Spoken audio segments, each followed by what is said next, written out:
Muy buenos días y sean bienvenidos a Notibiología. El día de hoy les habla Michelle Logato y les vengo a presentar dos procesos muy importantes. Uno de ellos es la gluconeogénesis y por otro lado tenemos la mitosis. Iniciaremos hablando de gluconeogénesis. Cuando se habla de gluconeogénesis se hace referencia a la síntesis de glucosa a partir de precursores como pueden ser el lactato, el glicerol, la alanina y la glutamina. Esta vía es inversa a la glucólisis y lo que hace es que le proporciona al cuerpo la glucosa que no puede obtener de los alimentos, por ejemplo cuando ayunamos. También hay que tener en cuenta que la producción de glucosa es fundamental para órganos y para células, si éstas no pueden utilizar a los lípidos como fuente de energía. La ruta consiste en convertir dos moléculas de piruvato a una de glucosa. Esto mediante 11 reacciones metabólicas. La ruta anabólica se realiza en el hígado y el riñón. La gluconeogénesis en el hígado y riñón ayudan a mantener los niveles de glucosa en sangre adecuados para que de esta forma el cerebro y los músculos los puedan usar para satisfacer sus necesidades energéticas. De las 11 reacciones metabólicas que se realizan en la gluconeogénesis, 7 de ellas son comunes en la glucólisis, es decir que estas son reversibles a ella, y 4 son específicas de la gluconeogénesis. Entre ellas encontramos la piruvato carboxilasa, la fosfoenolpiruvato carboxicinasa, la fructosa 1,6-bifosfatasa y la glucosa 6-fosfatasa. Pasaremos con mi compañero, el cual les narrará el paso a paso que se lleva en este proceso. Buenos días, como dijo mi compañera, les vengo a hablar con respecto al proceso de gluconeogénesis y cómo este se da. En este intervienen 11 reacciones metabólicas. Primero tenemos la conversión del piruvato a fosfoenolpiruvato. Esto se da por medio de dos pasos. Primero tenemos la carboxilación del piruvato, en el cual se consume un ATP.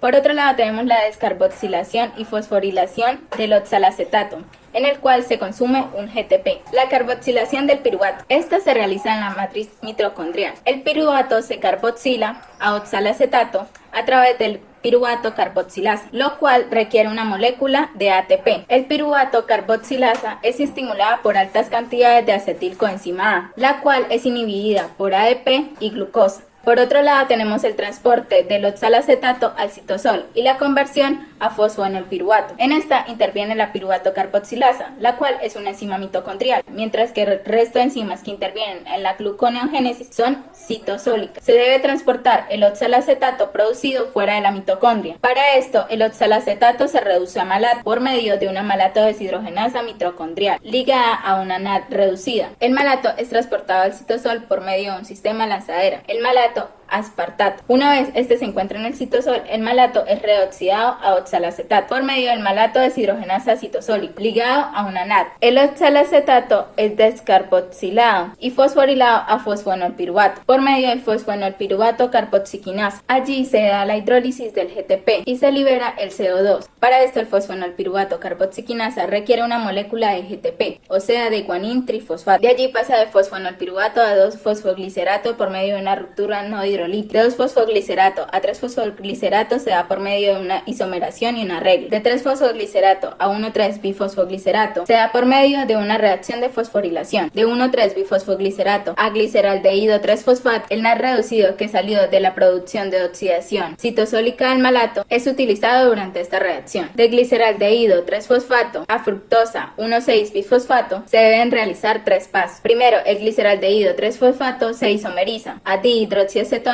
fosfato. Una mol de esta puede condensar una mol de gliceraldehído 3-fosfato, lo cual forma una mol de fructosa 1,6-bifosfato en una inversión de la reacción aldolasa. Para convertir la fructosa 1,6-bifosfato a fructosa 6-fosfato se requiere de la enzima fructosa 1,6-bifosfatasa, en la cual se consume una molécula de agua. De fructosa 6-fosfato a glucosa 6-fosfato, la glucosa 6-fosfato es convertida a glucosa por medio de la acción glucosa 6-fosfatasa, y de glucosa 6-fosfato a glucosa, la glucosa no puede ser sintetizada en el citosol, por lo que la glucosa 6-fosfato tiene que ser transportada hasta el lumen del retículo endoplasmático, hidrolizada por glucosa 6-fosfatasa y unida a la membrana. Así se forma la glucosa, y posterior a esto las vesículas del retículo endoplasmático se encargan de difundirla, liberando glucosa en la sangre al fusionarse con la membrana plasmática. Muchas gracias. Por otro lado tenemos el proceso de mitosis. Este también es denominado división celular, el cual se caracteriza por la duplicación y un reparto equitativo de la información genética, la cual se encuentra incluida en el ADN, en cada una de las células hijas, las cuales van a ser producto de este proceso. Todos los organismos vivos utilizan la división celular como un mecanismo de reproducción o como un mecanismo de crecimiento para el individuo. La mitosis hace parte del ciclo celular, siendo este último el ciclo vital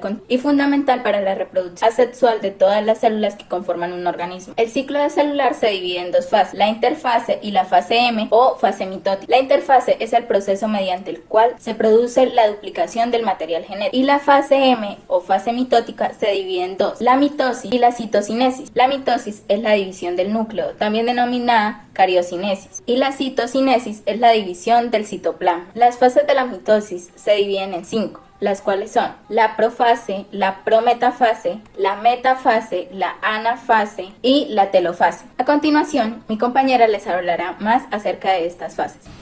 Gracias, Michelle. Como ya lo dijiste, vengo a hablarles de las etapas que se dan en la mitosis.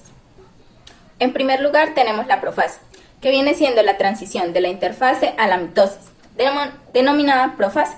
Se forma el huso mitótico y desaparece la envoltura nuclear. En esta fase, las fibras de los cromosomas se condensan. Los cromosomas son unidos por un centrómero. Los centrómeros se vuelven claramente visibles y se desorganiza el citoesqueleto. Posterior a esta sigue la prometafase, la cual se caracteriza por un movimiento activo, en la cual se desplazan los cromosomas hacia el ecuador celular. El inicio de la prometafase se reconoce por la interacción del huso mitótico con los cromosomas duplicados, debido a la disolución de la envoltura nuclear. La siguiente fase es denominada la metafase. En esta, los microtúbulos alinean los centrómeros en el plano ecuatorial, o sea, en la región medial de este. Los cromosomas son dos cromátidas, las cuales se encuentran unidas por medio de un centrómero. Allí, la condensación cromosómica iniciada en la profase continúa, por los que los cromosomas metafasáticos se observan con una cromatina perfectamente empaquetada, la cual le permite al material genético mantener su integridad durante el estrés mecánico que se da en la anafase. Continuamos con la anafase. Los cronómeros que mantenían unidos a las cromátidas se desinhiben, permitiendo que cada cromátida migre hacia el polo que estaba encarando. La última fase es la telofase, en la cual los microtúbulos cinetocóricos desaparecen y los cromosomas quedan libres en ambos extremos celulares. Es en ese momento en el que los cromosomas empiezan a descondensarse y la envoltura nuclear se reintegra. Durante la telofase tardía, los cromosomas empiezan a transcribir y restablecen el nucleolo, dando así como finalizada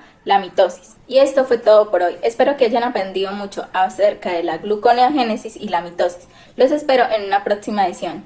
Hasta luego. Esto fue Notibiología.